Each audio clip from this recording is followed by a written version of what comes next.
welcome back to Carol Launcher CUT. In this video, I am going to discuss a detailed syllabus of CUT and main focus is on subject called geography. Okay, तो हम लोग geography के में focus करेंगे कि what topics you have to study for CUT exam में आपको geography से क्या क्या topic पढ़ने हैं. Okay, और कुछ samples questions भी हम लोग देखेंगे कि किस तरह क्वेश्चन आने के चांसेस हैं. So let's start our session. Okay, the first of all, तो ज्योग्राफी का क्लास 12 एनसीईआरटी का जो सिलेबस है वही आपको पढ़ना, उसके सिवा कुछ पढ़ना नहीं है. क्लास 12 एनसीईआरटी में you know there are two books are available. One is called Human Geography, another one is Indian People and Economy. Okay, तो यहाँ पर आपको दिया गया है फंडामेंटल ऑफ ह्यूमन ज्योग्राफी, जिसमें यूनिट 1 है human geography nature and scope.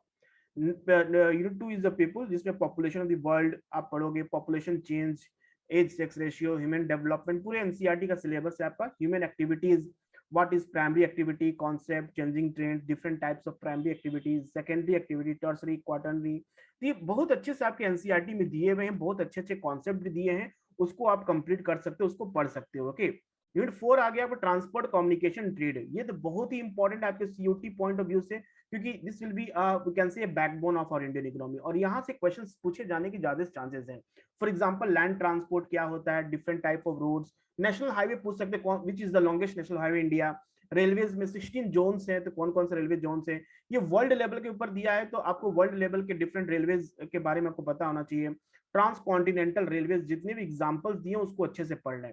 Water transport, inland waterways, major ocean routes, जितने भी स्विज कैनल्स एग्जांपल देखते हो, पनामा कैनल्स जो भी हैं.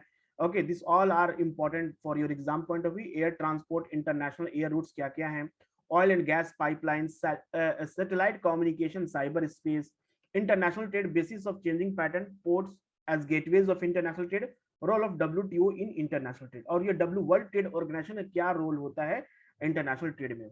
Then human settlement, human settlement different type settlements आप पढ़ोगे, rural and urban settlement, different types of cities, case studies भी है इसमें, distribution of mega cities, problem of human settlement in developing countries like India and China, this are developing country, तो यहाँ पर उन क्या क्या प्रॉब्लम्स है सेटलमेंट का. ओके, फिर आप बात करते हैं दूसरे वाले बुक में. दूसरे वाले बुक में दिया है इंडियन पीपल एंड इकोनॉमी. इसका पहला जो टॉपिक है यूनिट 1 पीपल है, जिसमें we will focus on the topics called migration, international, national, what are the causes of migration and consequence of migration. Please watch my videos that uploaded on CUET websites, career launcher के website पे upload किया है, वहां पर मैंने बहुत अच्छे से सारे टॉपिक को कवर किया है. Human development, selected indicator and regional patterns, population, environment, development. Then your human settlement means में सेम इंडिया पर्सपेक्टिव आपको पढ़ना है इसमें, कि इंडिया का different types of rural settlements क्या क्या है, टाइप्स एंड डिस्ट्रीब्यूशन के बारे में पढ़ना है. अर्बन सेटलमेंट के बारे में पढ़ना, types, distribution, functional classification. Okay, then resources and development. Again I am saying that this is very very important topic for exam point of view, क्योंकि सीयूटी में आपसे पूछा जा सकता है different resources of India called land resources, water resources, mineral and energy resources, industries, planning in India. All 5 topics are very very important. Definitely there will be a, I think a 7 to 10 question will be from this topic. Okay, so focus on different minerals in India, कौन सा state उसमें leading producer है, land resources, different pattern of land use in India, net zone area कितना India का, cultural land कितने हैं, fallow lands कितने हैं, industries, different types of industries, cotton based industries, jute industries, sugar industries, इनके location कहां पर है, क्यों, क्या फैक्टर है, why they are located in this part of India.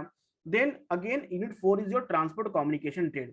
तो उस वाले बुक में हम लोगों ने देखा था कि वो वर्ल्ड पर्सपेक्टिव से पढ़ना है, इसमें आपको पढ़ना है इंडिया के पर्सपेक्टिव से, कि इंडिया में जो रोड्स हैं, रेलवेज हैं, waterways, inland waterway, national waterway 1 2 3 बहुत अच्छे से आपके बुक में दिया हुआ है.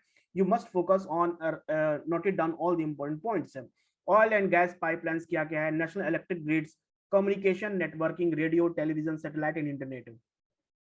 फिर इंटरनेशनल ट्रेड के बारे में पढ़ना, changing pattern of India foreign trade, India का एक्सपोर्ट किसमें बढ़ा, इंपोर्ट किसमें बढ़ा, किसमें घटा, ये all this things are important. Foreign trade, अभी के लास्ट 4 डिकेड्स में इंडिया का फॉरेन ट्रेड कैसा रहा, क्या सरप्लस रहा या डेफिसिट रहा. Sea ports of India very important because this is the gateway of international trade, hinterland and airports. तो आपके बुक में अच्छे से दिए हुए हैं, बहुत अच्छे से टॉपिक्स में कवर किए हैं, you must go through it. Okay, then geographical perspective on selected issues and problems, unit 5 में, जिसमें हम लोग पढ़ेंगे environmental pollutions like different type, urban waste disposal, air pollution, water pollution के रीजंस क्या है, अर्बनाइजेशन से क्या क्या प्रॉब्लम्स हो रहे हैं, रूरल अर्बन माइग्रेशन से क्या problems of slums, land degradation, faulty agriculture practice करते हैं जिससे लैंड डिग्रेडेशन होता है, इरोजन एक्टिविटी होता है, all this things are important. ना हम लोग को सैंपल क्वेश्चंस पे फोकस कर लेते हैं कि इसमें कैसा क्वेश्चंस आ सकता है। यहाँ पर मैं दो क्वेश्चंस को डिस्कस करूंगा, लेकिन दो क्वेश्चन से आपको ये पता चल जाएगा कि what type of question they will ask you in exam. तो पहला है कि in which 5 year plan programs were designed for the development of infrastructure in hill areas, northeastern states, tribal areas and backward areas। See question बहुत ही अच्छा question है। इसमें simple से पूछा है कि नॉर्थ ईस्ट स्टेट जो हमारा है, ट्राइबल एरिया है, बैकवर्ड एरियाज है और हिल एरियाज है, you know all this are regional planning, this part of the regional planning. मतलब गवर्नमेंट इनके लिए स्पेशल प्लान स्टार्ट करते हैं, स्पेशल प्रोग्राम स्टार्ट करते हैं, क्योंकि this areas are lack of they are not on the plain area, agriculture activity यहाँ पर सही नहीं है, यहाँ पर प्लेन एरिया नहीं है, इसलिए यहाँ पर कोई इंफ्रास्ट्रक्चर इंडस्ट्री सेटअप नहीं हो सकता। So for that government started a different program, different strategy for such type of area. So it was started in the year 8 5 year plan. ठीक है, आपसे पूछा जाएगा क्वेश्चन, ये तो आंसर हो जाएगा 8 5 year प्लान में गवर्नमेंट ने मोर फोकस किए ये सारे हिल एरियाज, नॉर्थ ईस्टर्न स्टेट और ट्राइबल एरियाज में। ओके, उसी तरह सेकेंड क्वेश्चन है what was the title of the Brundtland report का तो टाइटल क्या था। ये बहुत ही एक कॉमन क्वेश्चन है जो कि बहुत जगह पर आप पढ़ने को मिल जाएगा। इवन आप न्यूज़पेपर पढ़ रहे हो तो वहां भी आपको हमेशा ये रिपोर्ट्स के बारे में पढ़ने को मिलता है। सो इसका टाइटल था our common future. Okay, our common future is the title of Brundtland report where a concept of sustainable development was born. Okay, sustainable development होता है, this is the development where a present use a resources in such a manner so that it can be available for future generation also. So my friend, here main motive of this video is to know the syllabus of COT including with geography and some questions, sample question, so that you can prepare accordingly। आपका preparation जो होगा आपको समझ में आ जाना चाहिए कि हाँ इस तरह का क्वेश्चन पूछेंगे तो you can prepare accordingly। And one important thing is reading NCERT line by line is only key to crack this exam। So this is all the best of luck from my side। Okay, best wishes, you can do it। Okay, and if you have any doubt you can directly ask a question from me। Okay, thank you everybody, goodbye।